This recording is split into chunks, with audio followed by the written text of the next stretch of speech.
What has that big green group, what have they really done for that community? If you're going to come into a community from the outside, that community should be much better, in a much better position when you leave than it was before you left. Don't leave before the work is complete.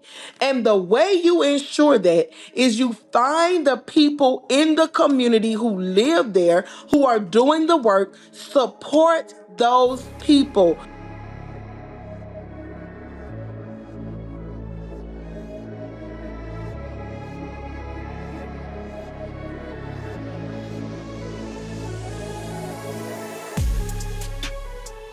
Hello and welcome to episode 4, season 5 of the RAN Wrap-Up, Rainforest Action Network's look at the good, the bad, and the ugly in news from around the world affecting the climate and all those that depend on it. As always, we're taking a look this week at the issues that will ultimately affect all of us, what we can do about it, and what we are doing about it here at Rainforest Action Network. Last episode, we talked with Roishetta Ozane about her incredible work in the South, fighting for a better future. I enjoyed the conversation so much that I decided to cut it into 2 parts, and like what have it, today is part 2 of that interview, so you're in luck. If you want to go back and watch part 1 again, you can click here in this little thing, but unfortunately, part of our conversation ended up hitting close to home a few days ago. Listen to what Roishetta said about mutual aid. And that's what mutual aid is. It's meeting a need with resources that you might have readily available to meet the need. We don't just assist them one time and push them to the side. We stay in contact with that person, asking them questions like, what can help you get in a position to where you won't need this help again in the future? So then we either help to provide them with the tools to get that type of assistance, or we connect them with other programs to help them get that assistance that they need. So with that in mind, just a few days ago on April 11th, a tornado touched down and completely destroyed the offices of the Vessel Project, Roishetta's nonprofit. So after giving so much to the community, let's make sure we all turn around and lend a hand back.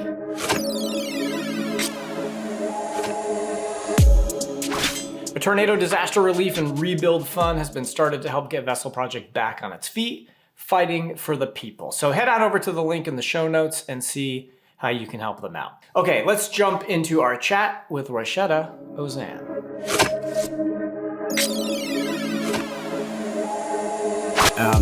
You mentioned parachuting in, which kind of is a great segue to my next question.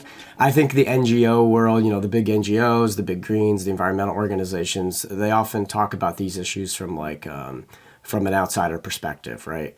I think they probably try not to. They don't want to appear that that's what they're doing, but oftentimes they are. Like, they don't have their big offices and they don't have staff housing across the street from huge chemical plants. Right. Frontline communities deal with that every day, all day, and including, yourself. I watched a video on your Instagram, for instance, of you standing outside next to a chemical factory in your backyard. I think the voices sometimes of the people that live in these frontline communities are a bit lost. Can you give the people a little idea of maybe what it's like to be in the middle of that, from a perspective of a community member or as a mother, or an activist just trying to make the world a better place? What does that mean, I guess, and what does that look like for you?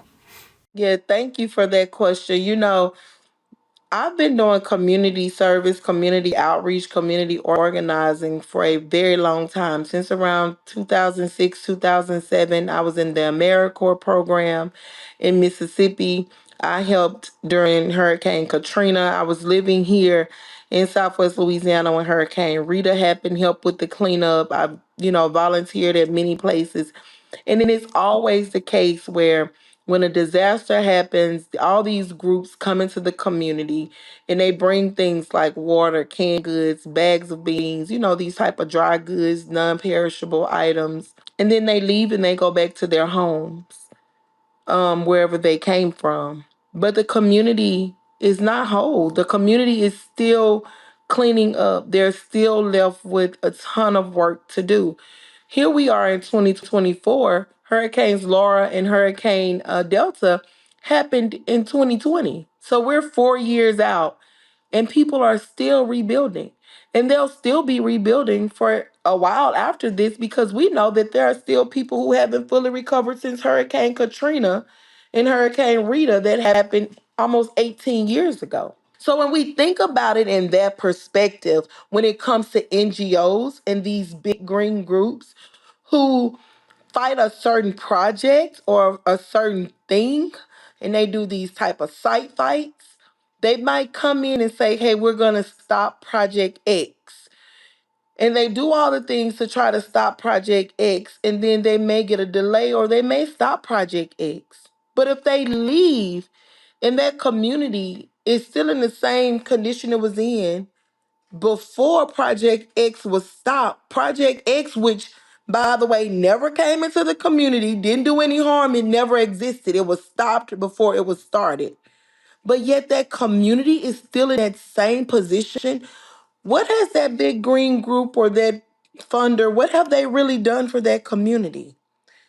So the way that I'm organizing is, if you're going to come into a community from the outside, that community should be much better, in a much better position when you leave than it was before you left. Don't leave before the work is complete. And the way you ensure that is you find the people in the community who live there, who are doing the work, support those people, give them resources, because they're not going to leave their communities. They're going to stay there. If they and as they get those resources and that funding, they're going to continue to build their community up. That is where the problem has been. These groups and these funders have hired people in New York and in California to do work down in Louisiana. They don't live here. They don't connect with the people. They don't connect with the culture. They can't say the name of the parishes. They can't say the name of the foods. People don't know them. People don't trust them. They don't look like them. So is work really being done? Yes, you stopped Project X and you moved on to the next project. But guess what? Now Project Y is coming for this community. Now Project Z is coming for this community. You gonna keep just coming in and out when you could truly build up a person or a group of people or an organization within that community that's going to be planted in that community permanently to help build that community up for, years to come. And I think that is the strategy that these groups have to move toward, and that is not what they're doing. We've seen some funders turn their way of funding from this 1 year fight site specific funding to multi-year general operating funding. We've seen some these national and international organizations who work better on a state level, and they hire people within the community who people know and we build a relationship with. Now, there is still a disconnect between those employees who are in the community who work with the local people and the national level, but I think that's a different topic of conversation. But yes, there's still a lot of work to be done when it comes to those funders and those big groups who come and parachute in, or they're just these type of sunshine patriots who come when there's something major going on, and then they leave the communities in the same position they were before they came in. But my organization, the Vessel Project, is one of those groups who we're embedded in this community. Everybody who works for Vessel Project lives here in Southwest Louisiana. They're all moms. Their children are impacted in some type of way by what's happening. They speak out about what's happening, and they're also trying to build this community up in several different ways. And I think we've seen that model across several organizations in this state. So I always say, imagine if these organizations were fully funded and fully resources, the great work we could do. As someone that's done a lot of grassroots activism for several decades, the idea that larger organizations don't recognize the importance of funding communities and funding small grassroots groups, because historically that's where change has come from, right? Grassroots Right. organizing, people power, community power. So you mentioned earlier a bit about sacrifice zones. You kind of hinted at like food deserts and things like that. Why do you think corporations, generally speaking, have been able to get away with kind of flaunting such disregard for environmental impacts and community impacts in a lot of different places around the world, but including in the Gulf Coast? Right. So I think it's because of it's within the framework of how you apply for these permits for these type of projects, right? There's like a list of things you check off a box.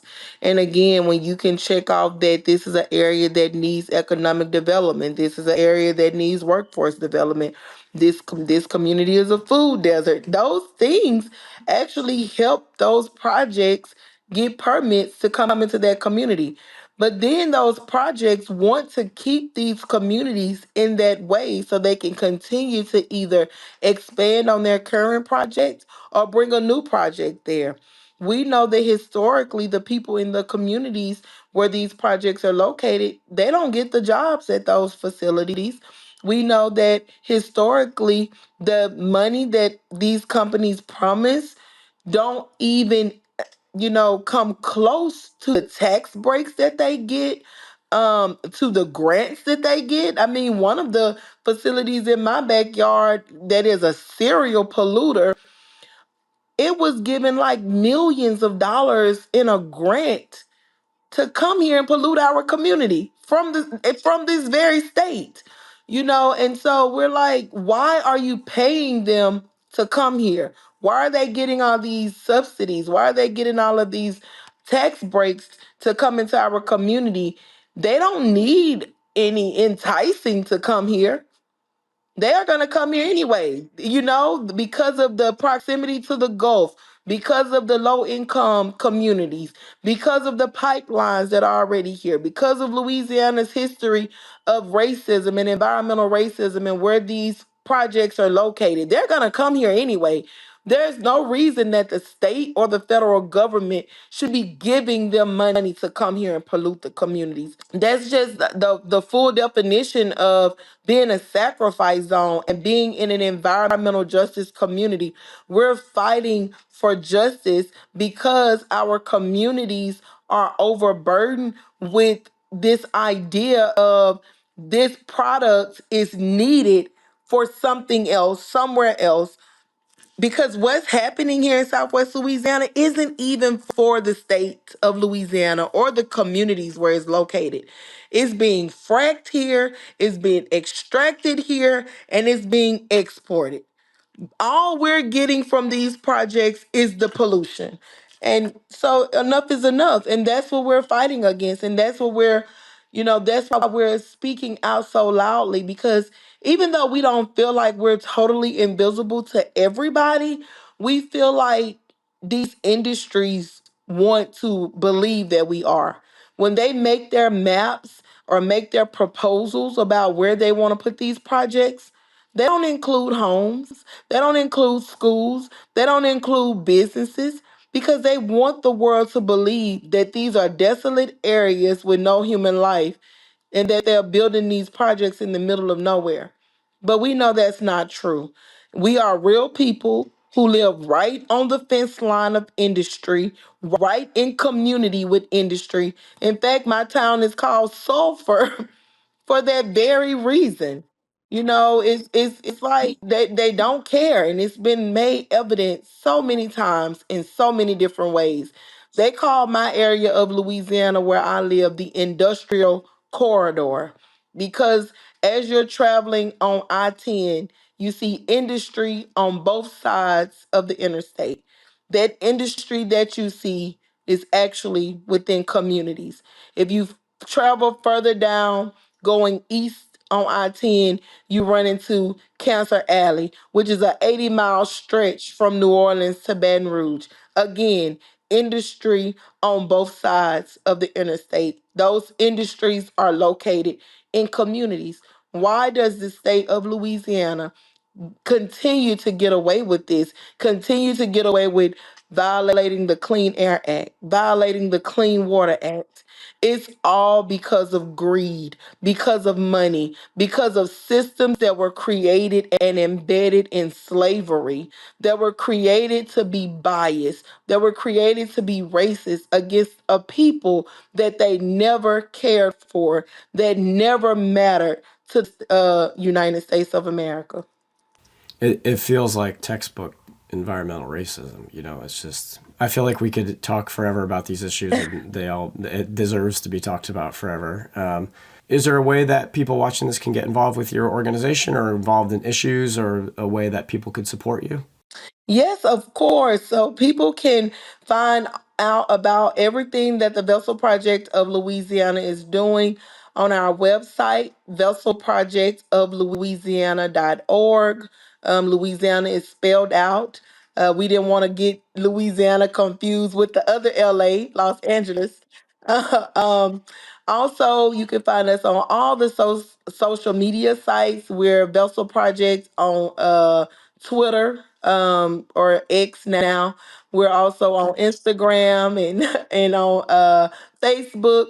Also, if you follow myself, Roishetta Ozane, I'm the only Roishetta there is. If you spell my name correctly, I'm gonna come up.